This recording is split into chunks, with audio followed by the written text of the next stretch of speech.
treinador é Deus. Escalou pra jogar, olhou pro banco e disse: siga, vai lá, cumprimentei os meus, e vem pra atacar. Lembrei da frase ali: siga, vai lá. Como zumbi em Palmares, uau, difícil ver meu nome sem ter um zoom natural. Tipo as BR, solo, nacional. Anderson Silva, eles mostram, eu chego e falo. 15 minutos de fama, business, os meus já humanos. Vamos, liguem pro Guinness, pane nos times. Bom tema pra filmes, por parecer mentira. Pique, reclame, fitness. Sobrevivi no inferno, a meta, ser alvo de câmeras que não fossem do circuito interno. Social, terno, pois somos como Cuiabá. Quem diz até no inverno, aí, ó como o tio compete. O céu é o limite, isso serviu em 2007. Rua, como dá panfleto, vou botar pra fuder. E você sabe o que eles dizem sobre os pretos. Treinador é Deus, escalou pra jogar, olhou pro banco e disse: siga, vai lá, cumprimentei os meus, e benze pra atacar.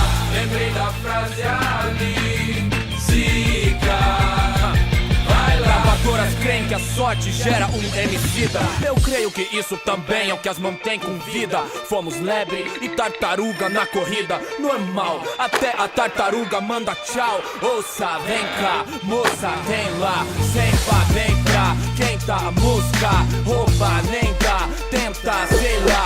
Ouça, Neymar, vou pra reinar. Conta a glória sem pá. Tá ligado? Vermes lembram Transformers. A vingança dos derrotados. Suados versos, refrões. Eles tocam nos iPods, eu toco nos corações. Maloqueiro perdido no lodo, no primeiro como recém-nascido.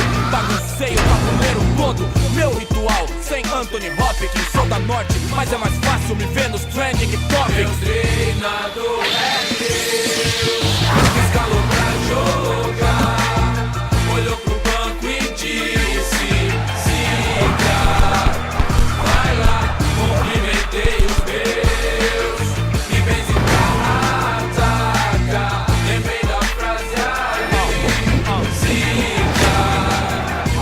Elite, black, food, grafite e black books. Hoje beats, MacBooks, hits em iPad, books. Sem toque, pique ou black, lute, pique, greve, curte. Kits, checks, surgem, beats, raps, curte. Tipo vela, curte, pela, curtes também. Por que não, hein?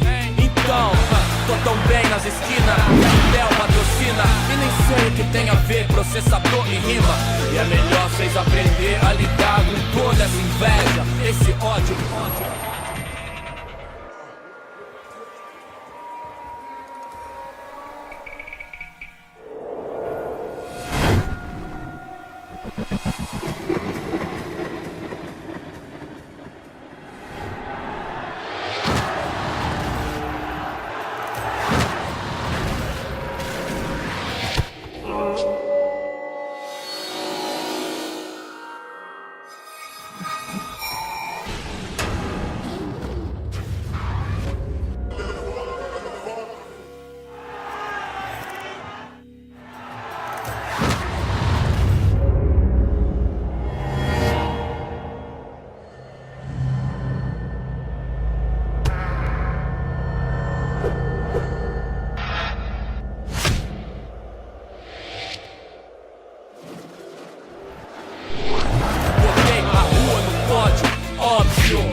Amor e flow, muito flow. Aí respeita quem pôde chegar onde a gente chegou. Meu treinador